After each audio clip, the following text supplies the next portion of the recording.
There's a type of anemia called as pernicious anemia, as most of you will be already aware of, and it is a type of anemia which is not curable by iron therapy alone. And in those days, physicians, when they were treating with the iron formulations for patients with anemia, in a certain group of patients, they found that there is no response with iron therapy alone, and they were confused as in what could be the probable cause for non-response in these patients with anemia by treating with iron alone. And later a guy came with the theory of intrinsic factor and extrinsic factor, and what he told is there's a factor which is present in the diet which is called as extrinsic factor, but he was not sure as in what the extrinsic factor exactly is, but he knew that there's a factor which is present in the diet which is responsible for normal haematopoiesis, and if it is deficient, normal haematopoiesis could not take place normally. And then he said that there's a factor called intrinsic factor which is secreted by the stomach. He also said that the extrinsic factor and intrinsic factor should combine in order to get absorbed in the intestines so that normal haematopoiesis can take place. For so many years after that, many people were wondering as in what the extrinsic factor could probably be. And then later, they found out that the extrinsic factor is nothing but vitamin B12. So vitamin B12 is one of a very important vitamin for normal haematopoiesis to take place, and apart from that, it is responsible for various other normal metabolic reactions taking place in the body, which we'll be talking about in this video. Welcome to medvidsmadesimple. This is the second part video on haematinics. I already made a video on iron formulations in the first part video. You can go have a look at it. If you're new to my channel, make sure to hit the subscribe button and the bell icon nearby so that you'll not miss out any of my videos. So, vitamin B12 and folic acid are called as maturation factors because they're responsible for normal maturation of erythropoietic precursors in the bone marrow. So if there's deficiency of vitamin B12 or folic acid, that will be defect in DNA synthesis leading to megaloblastic anemia.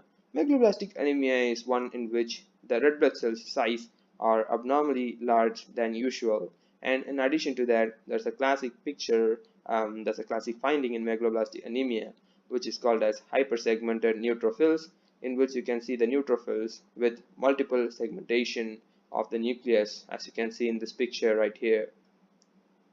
So first, let's talk about vitamin B12. Vitamin B12 is usually produced by microorganisms.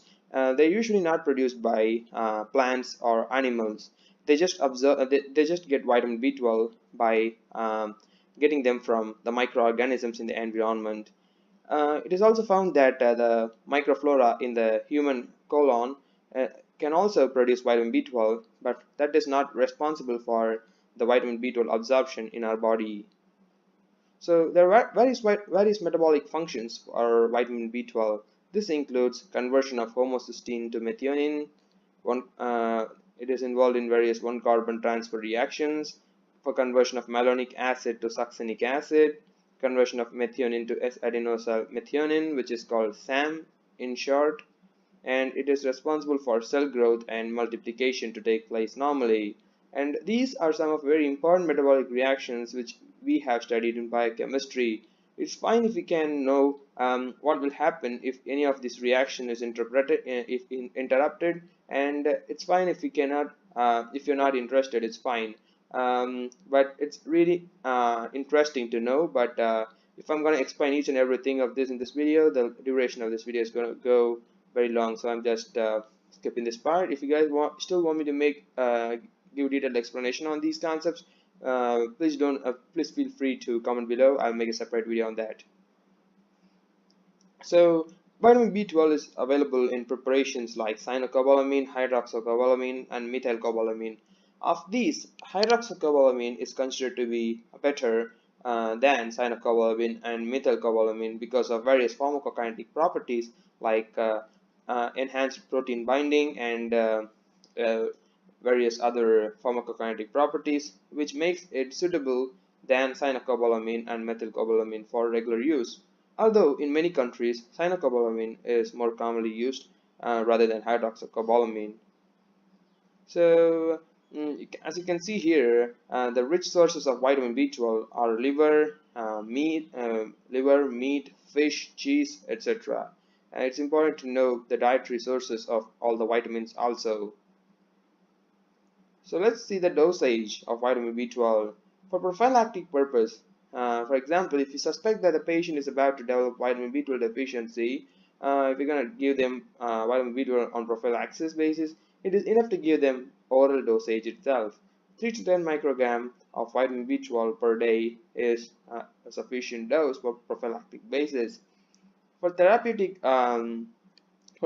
purpose, it is better to give the patient parenteral vitamin B12.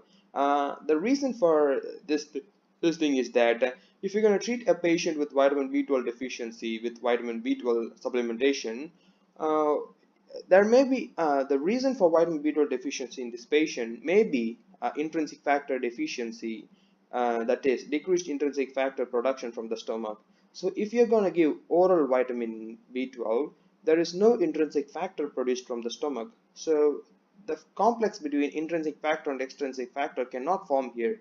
So as a result of that, the extrinsic factor, which is vitamin B12, cannot get absorbed. So that's why in vitamin B12 deficiency, parenteral form of vitamin B12 is better than oral form of vitamin B12. So for therapeutic purpose, one of the most common preferred dosage is hydroxycobalamin 1 milligram intramuscularly subcutaneously daily for the first 2 weeks, followed by which maintenance dose is given 1 milligram every 2 months. So just for completion's sake, I'm talking about methylcobalamin. This is not commonly used for therapeutic purposes worldwide, except in few places. Methylcobalamin is involved in various reactions in the body like synthesis of methionine and S-adenosylmethionine, and it is helpful for treating neurologic deficits in diabetic, alcoholic, and other peripheral neuropathy. Okay, so methylcobalamin, although it is helpful in all these cases, it is not one of the most commonly used formulation of vitamin B12, and so it is only used as nutritional supplement in various countries. So this guy called Wills is the one who found that there is another factor apart from vitamin B12 which is responsible for normal haematopoiesis, and he found this factor to be present in liver extracts. And later there's a guy called Mitchell who found that there is an extract from he found from the extract of spinach that there is another factor in spinach which is also responsible for normal haematopoiesis, and that is not vitamin B12, that is some other factor. And later it was found that both the factor which was identified by Wills and Mitchell in liver and spinach were actually folic acid. Alright, so that's how folic acid was found out to be responsible for normal haematopoiesis. There are certain metabolic functions for folic acid too. It is helpful in homocysteine to methionine conversion, generation of thiamidylate, conversion of serine to glycine, and in normal purine synthesis. The preparations of folic acid is available as 5 milligram tablets, and there is another formulation called folinic acid, which is also called as leucovorin, which is mainly used in methotrexate poisoning. Which is mainly used in treating methotrexate toxicity. So uses of folic acid include treatment of megaloblastic anemia, and in prophylaxis of certain patients. For example, in pregnancy, it is better to treat them with prophylactic folic acid because to prevent neural tube defects in the fetus and to prevent anemia in the women. Because pregnancy can predispose the patient, predispose the women to develop anemia. So for the prophylactic purpose, folic acid can be given. And in methotrexate toxicity, as I was telling, folinic acid preparation is better than folic acid, and it can be used to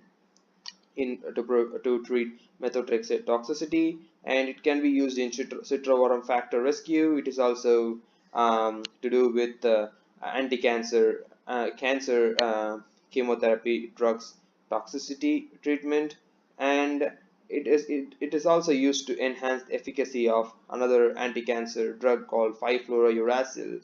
So if it's going to be given along with 5-fluorouracil, the effect of 5-fluorouracil is going to be enhanced. So we came to the end of this video. If you like this video, make sure to hit the like button and share this video to your friends, and make sure to subscribe to my channel for more videos like this. And if you want me to make more videos, please support my channel by donating me on www.patreon.com/medvidsmadesimple. The link is in the description of this video. Thanks for watching. I will see you in my next video.